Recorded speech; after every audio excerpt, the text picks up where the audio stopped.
What's up mga idol and welcome to my channel. So for today's video mga idol ay magluto nga pala ako ng simpleng ulam na Munggo tayo for today's ginisang munggo with chicken. So ayan mga idol yung ating pinalambot na munggo.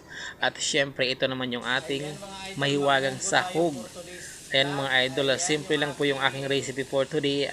Lutong bahay at manok yung ating sahog. Ayan. Thank you for watching nga pala mga idol. At syempre pa-share na rin po ng aking video. Ayan. Fast forward ko nga lang pala yan mga idol. Kaya mabilis lang yung aking video. Ayan mga idol. Ang hirap nga pala maghalo pag isang kamay lang yung pag may hawak ka ng cellphone kasi dumudulas yung kawali. Ayan mga idol, huwag po natin kalimutan mag-share and mag-subscribe, mag-follow. So ayan mga idol, nilagay ko nga po pala ang aking sahog.